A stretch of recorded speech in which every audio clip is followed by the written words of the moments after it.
business don't trust data. All the effort that's been put into the data infrastructure is going out of the way. That is the area of focus that we should invest in and try to establishing trust in the data. So hence came RightData.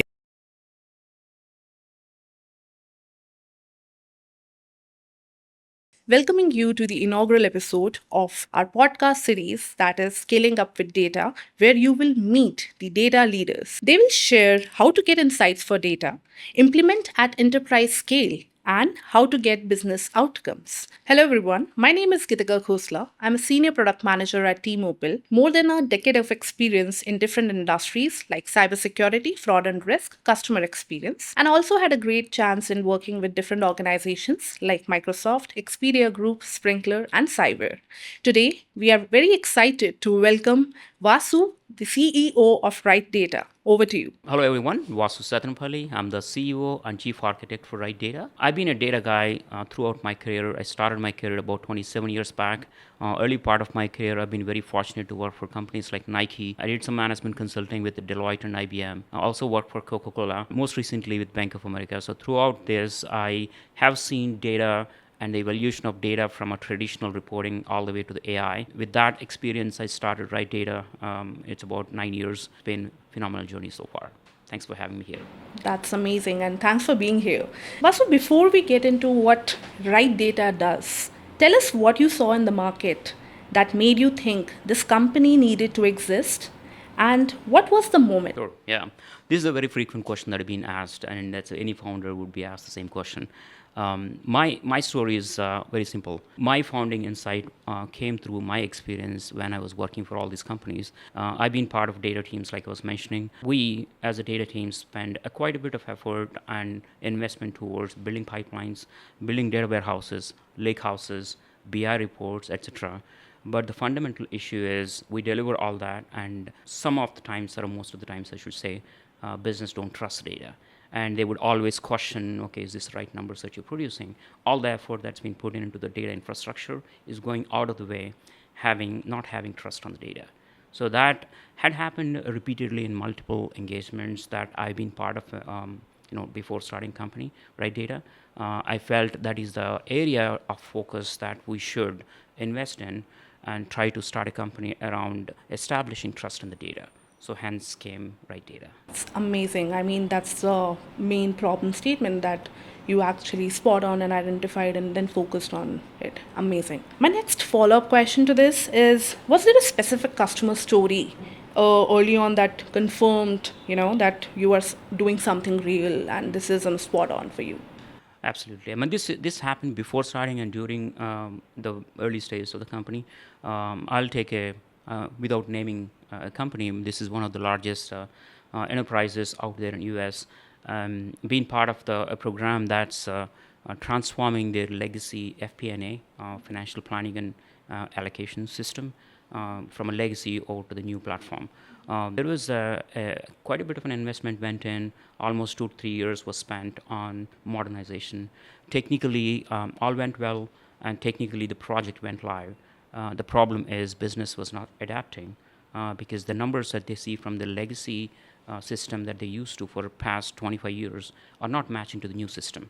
So my numbers do not match to your numbers. That's the classic problem that we hear, and that has happened over there.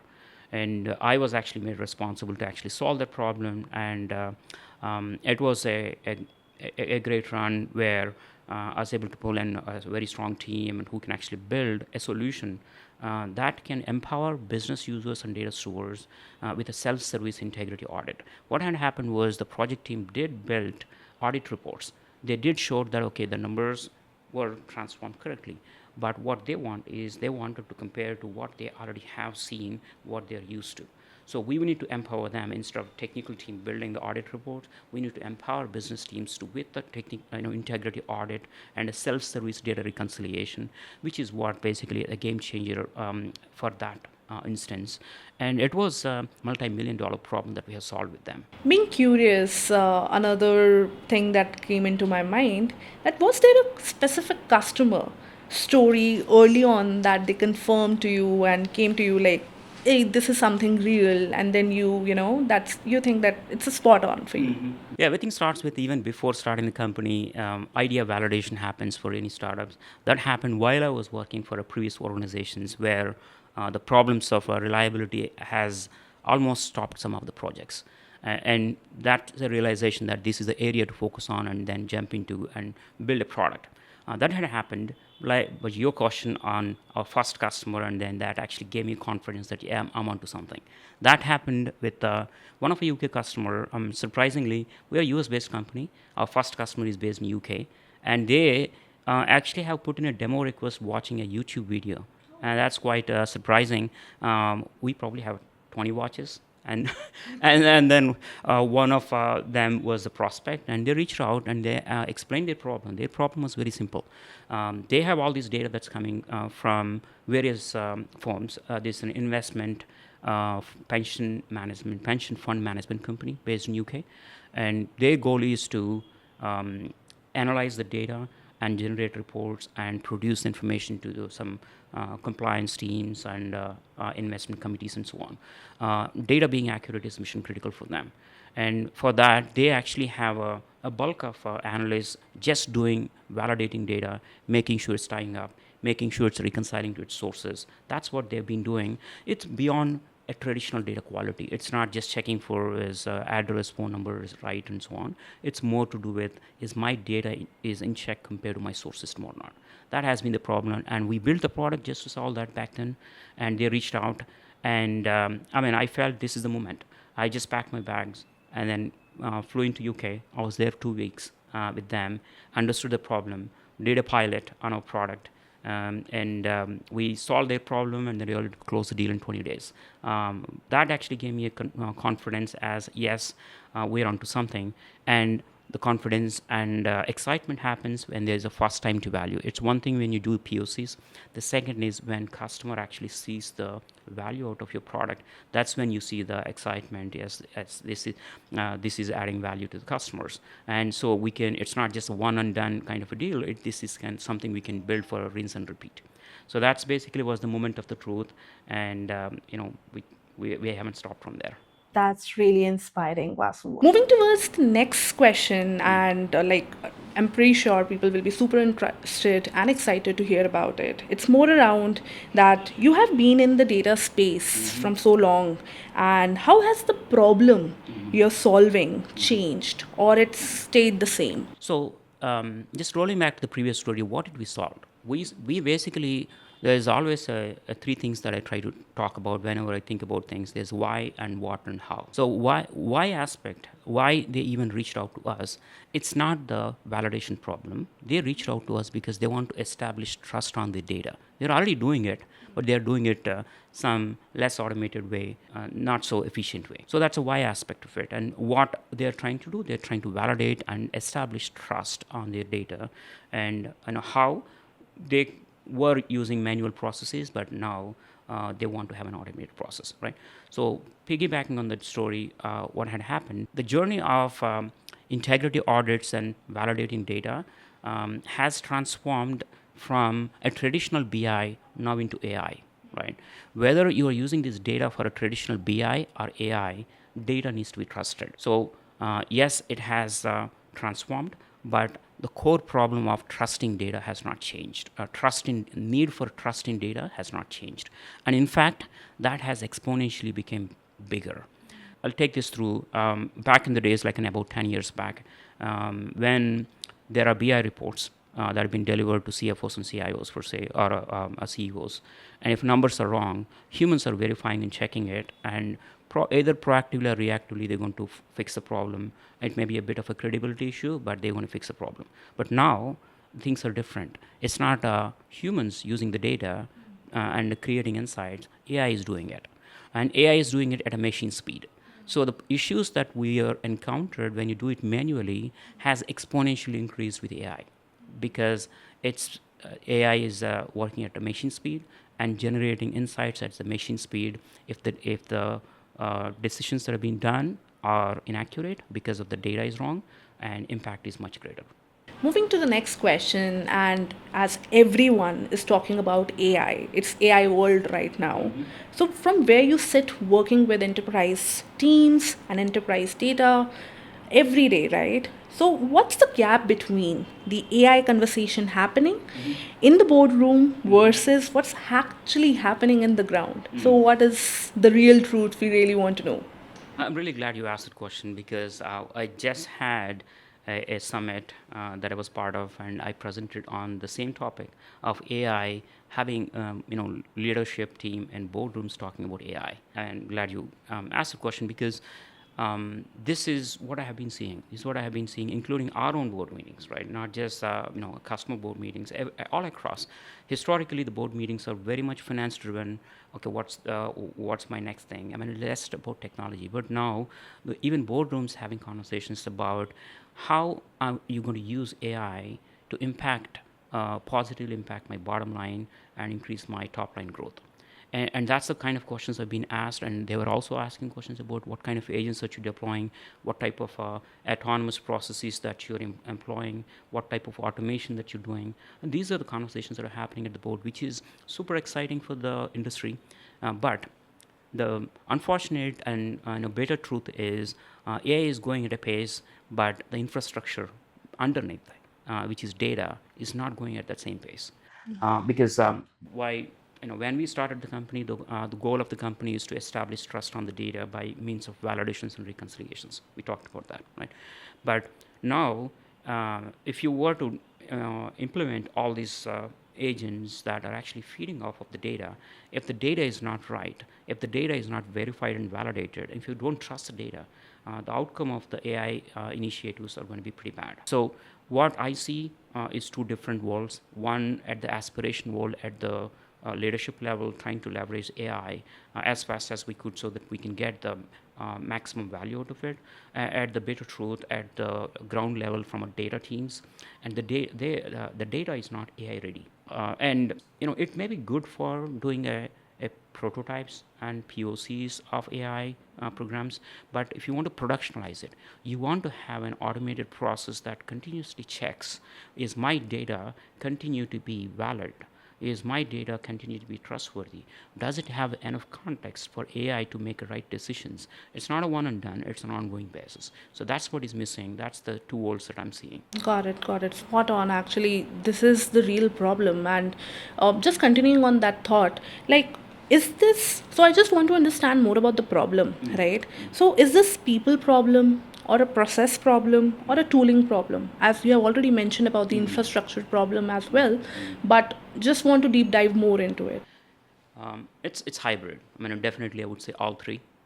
Definitely, there are opportunities and there are issues around the people aspect of it, whether it's a change management side of things, and there is a process aspect of it, big time, and technology undoubtedly, right? I'll just double click on the people aspect. I mean, whenever we talk about new technology, there are three groups of people that you normally see, right? One is early adapters, second is laggers, and third is large section in the middle. Right. The early adopters are great because that's how the technology launches, right?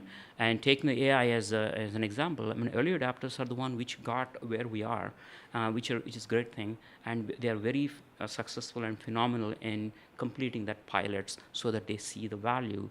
But the pilots are curated. Pilots are curated for a specific instance and a snapshot of data which is feeding AI. Great, right? The second category of people, the laggers, they are always skeptical. They're always skeptical. Okay, is AI is going to solve my problems? On the flip side, they will also talk about is AI is going to take my jobs away. Right? That's always it's a big topic. Hot Probably question. it's a separate conversation altogether we should have. Yeah. The greater middle section is where I would say the more balanced thought process happens, where you want to have a controlled approach to experiment and identify areas where you want to have a process established so that it is not a one and done. It's something that you can repeatedly run it on a high quality data. And in this case, what type of processes that you want to establish so that your data that you feed into AI is verified, validated, not just one time, it's an ongoing basis, right?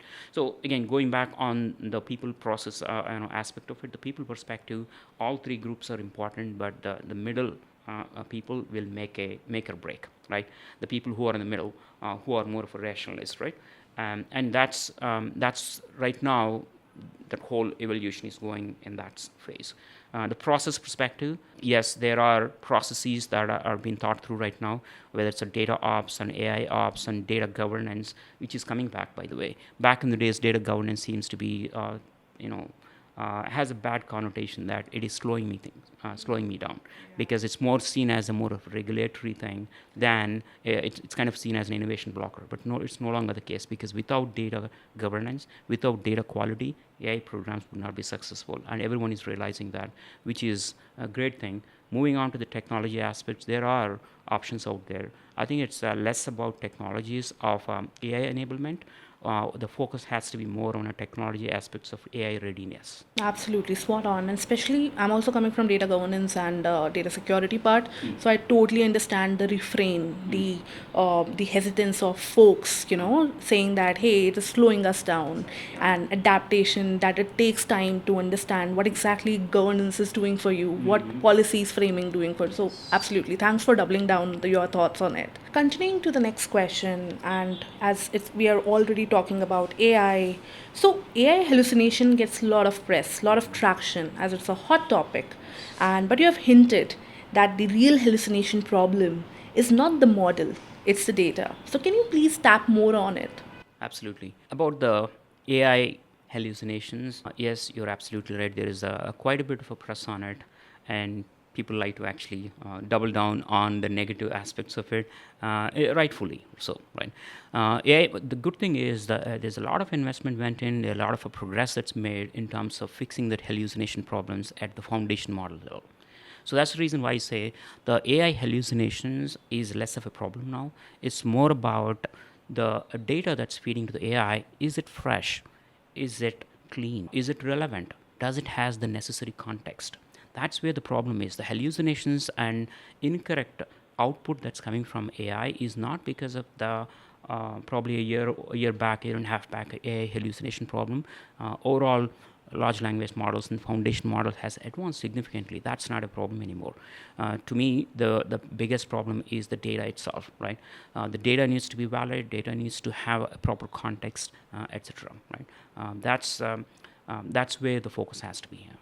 Correct, because it's all about the context, and it's not only about the data point, it's about stressing on the contextual part and then getting the real results from the data, and it's all about that.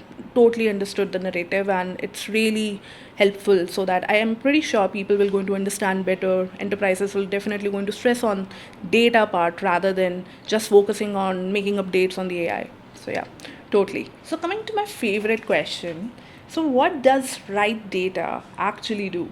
And more importantly, what does do that the other tools and companies don't do in the market? And I know you have already coupled with a lot of examples before, but it would be really helpful for the audience to understand what exactly right data or is doing differently or uniquely as well. RightData's core mission has not changed. I mean, from the day one, our core mission is to establish trust on the data. And establishing trust on data has a scaling effect. One, you can establish trust on the data on the data infrastructure itself, as data moves at various stages within the life cycle, and having controls in place and making sure the data is flowing through and there's no data leakages. And that we do it with our first flagship product. We call that as data trust. The objective of data trust product is to establish quality controls and QA and QC for the data, so that you know that the data that's flowing through it is not losing its integrity as it flows through the pipeline. That's the first one. Still, the goal here is, how do I establish trust on my data? Right. The second aspect is the right side. Is one of our newest offering that's more of a providing augmented data quality and observability on our data platforms. So more, think of it like a data trust is undercurrent that is actually going and establishing controls as data moves. Observability is an overarching umbrella around the data platforms, providing a clear visibility on what's my enterprise level trust index. So the idea is being able to traverse through whole business hierarchy and then establishing trust score is critical to understand which data is right, because data quality is not binary. Trust is not binary. It's a continuous number, right? It's a continuous process, continuous number. Right side provides an overarching view of the data quality and trust index for enterprise platforms. The last but not least is the data market. So the objective of data market is to automate and optimize the governance processes and data democratization. And then I speak with a lot of governance leaders. They've been seen as folks who are slowing things down and establishing blockers towards making progress and things like that, right? Having blockers towards the progress and so on. But the reason is that is not. It's partly is a tool problem, because the tools that were in place back then was mainly requires a whole lot of hand holding. But now we are living in an AI era. We have optimized our platform, which is data market, which basically can speed up the whole process of establishing governance from 2 years literally down to 1 month or 45 days. Within 45 days, you should be able to establish the governance process. And because a component, you worked in governance and security, there's a classification. How does the classification happen? Typically, classification is a process that steward will actually have to go through, look at the data, and then do the classification. And for them to classify, you need to know what type of data it is. They need to understand context. It's sometimes chicken and egg. So using AI, now we're able to actually, one, establish the semantic layer for entire data, and also the semantic layer that's established by AI is going to be used to do the auto classification. There's still a human in loop where they can just come and verify and certify. In summary, we have 3 products: data trust, data right side, and data market. Data trust and right side is more focused on establishing quality and a visibility on the quality enterprise level, whereas data market is about governance and democratization by means of a marketplace experience and a data products experience. Got it. Amazing. And trust me, this is the best explanation I've, this is especially about the 3 steps that you focused on. A quick question on the data leakage part that you mentioned. It's quite close to me because I've worked a lot on that. So what are the challenges that you feel, especially AI coming into the picture? You are, doubling down your effort, or it helps to remove the data exfiltration as well as leakage. So what are the basic challenges that you still feel with the incorporation of AI in the market? The component of the leakage, the data leakage problem is not new, right? But the problem of data leakage has exponentially grown because of the variety of data that you're dealing with, right? So for us to do analytics back then, it's all structured data, or perhaps maybe we were used to deal with semi-structured data, but now unstructured data coming into play. So having a data leakage assessment, data quality assessment, and any kind of a drift assessment on this variety of data sets is a challenge. But now with AI and tools like platforms like RightData is using AI to automate that whole process so that you can establish on a wide variety of data structures in no time, if you will. Yeah. Cool. Moving to the another important question of our podcast today. So you talk about data needing to be accurate. It's all about data quality, right? And current. It should be accurate in the current. And you also say that just not once. It should be an ongoing process. It should be an ongoing basis. So what does that distinction matter so much? Why it should not be a one-time go? Why it should be in the process of a continuity, or why it should be in continuous way? Data quality assessment is not anything new. There are data quality programs that were in place in a lot of enterprises. They have done it. But the problem is they are more of a one-time activities where I'm going to go cleanse the data, I'm going to claim success and move on. So that is not sufficient, because those may be okay for master data programs, because if you look at 15 years back, whenever you talk about data quality, they say this is master data problem. But now data quality is no longer just a master data problem. It is the whole thing. It's the real data, it's the transactional data, it's metadata. The whole thing needs to be high quality because everything is being leveraged by AI. So the data quality, not just on the data, also including the context of the data, right? So data quality is not a narrow segment anymore. The data quality has expanded wings, to cover metadata, master data, and context of the data, which is semantic layer. All these needs to be valid. For AI specifically, the semantic layer becomes mission critical, and which nowadays it's been called as a context layer, right? I want to use this analogy. Actually, we also talk about our products and how we do it there. Context layer is very important, but the quality is paramount, right? So if someone says context is the king, and data quality is the one which is going to put you on the throne. So that's the analogy I'm going to use, because both go hand in hand. That's the reason why we actually built our solutions and products that would establish quality on the data and also provides a proper context on the data. So both are super important. That's where we invested. Yeah, again, I love it. This analogy where you say it will going to actually give you a throne or help you to give a throne. So that's absolutely bang on. And today, like as you talked about more on the validation aspect, so and all the capabilities that Right Data provides, it is actually helping to improve the data quality day by day and accelerating or scaling up the organization. Yes. Absolutely, that's great success. Vasu, now tell us about a customer outcome that you think best represents what you are building. Like I was mentioning before, whenever you see the value that hear from customer that they have succeeded using our product, it gives us an excitement. I can tell you a story that most recently that happened with one of our implementation at a financial services company, a fairly large firm. Their ultimate goal is to actually um, venture into AI, but they do know that all their data is sitting in legacy systems, and there's not any sort of data model documentation, data modeling documentation, or entity relationships, or even for that matter the context. Because if there is no data modeling that's done, you can't expect to have any kind of context on each of these tables. So that's the problem that was presented to us. And ironic thing is they tried implementing one of our competitor products and they failed. And the failure is mainly because of the time it takes to actually implement that, and the adoption, right? That has been the problem. So we were presented that, and we were able to actually knock that out in 45 days as initial first custom time to value. We're just about to go to production in a 7 months time frame, whereas it should have taken almost 3 to 4 years program, because we're talking about the poorly documented systems, 28 different discrete systems, and almost 30 years old. And the people who actually have created these models are long gone. They moved on to different things, and there's no documentation whatsoever. So one of the first thing that our product was able to do is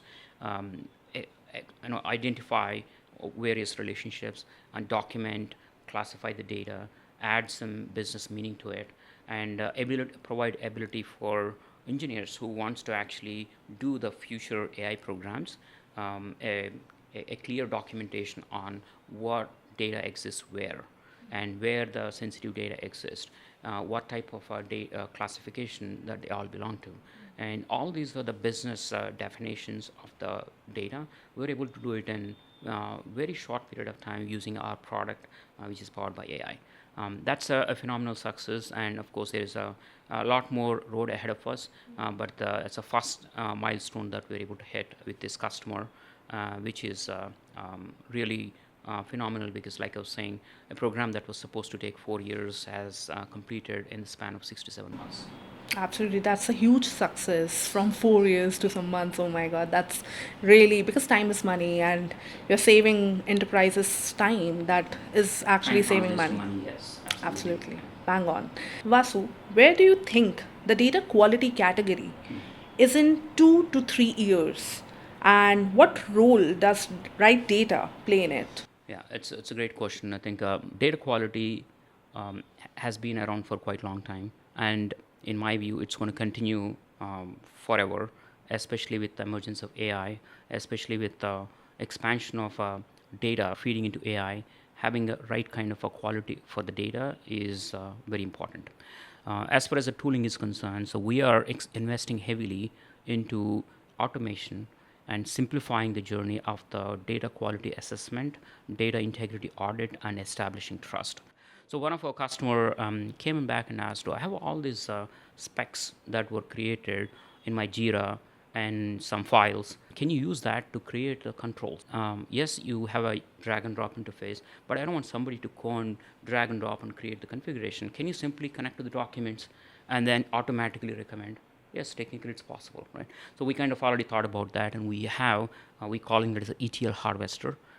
Essentially, it's able to connect to all these unstructured files. The data could be sitting in SharePoint or any other document repository, like technical specs, functional specs, or even for that matter, the stories that you actually document in Jira.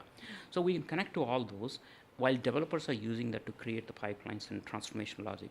In parallel, our product can understand the same source of information that developers are using and create test cases.